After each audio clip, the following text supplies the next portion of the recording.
Nuwun, punten dalem sewu, bergodo pangampil jagat. Sampun sumadyo, siyaga ing diri, sawega ing gati. Sun tampa atur palaporanira.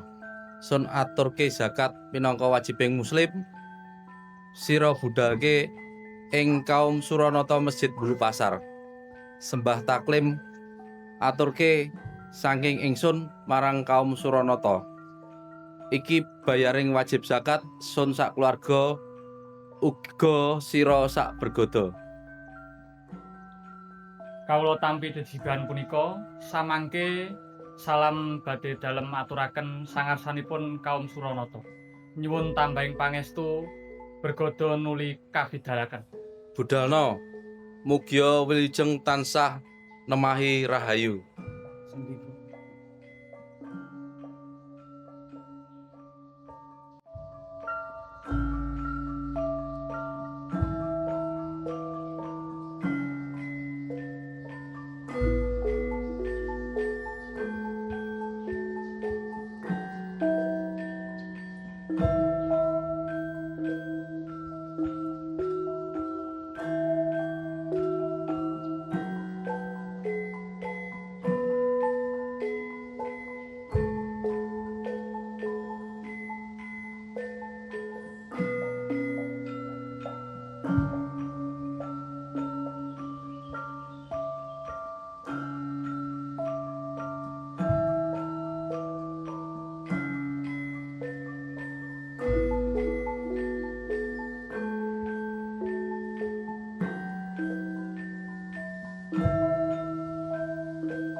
Kawula minangka sulihe ngatur saking Kanjeng Raden Harya Bima Dewa Brata kabure ngaturaken zakat fitrah punika minangka wajibing umat Islam.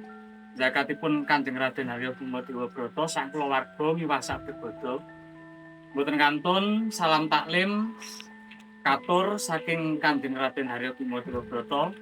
Mugi zakat punika sageta antuk berkah miwah wilah saking Gusti Allah ingkang Maha Kawasa. Punika zakat katuraken.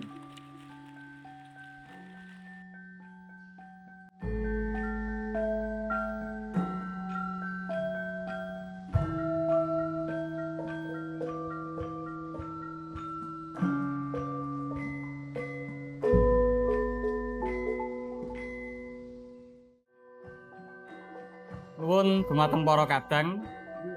Kawula ngaturaken gunging panuwun wonten ngarsanipun Gusti ingkang Maha Kawasa.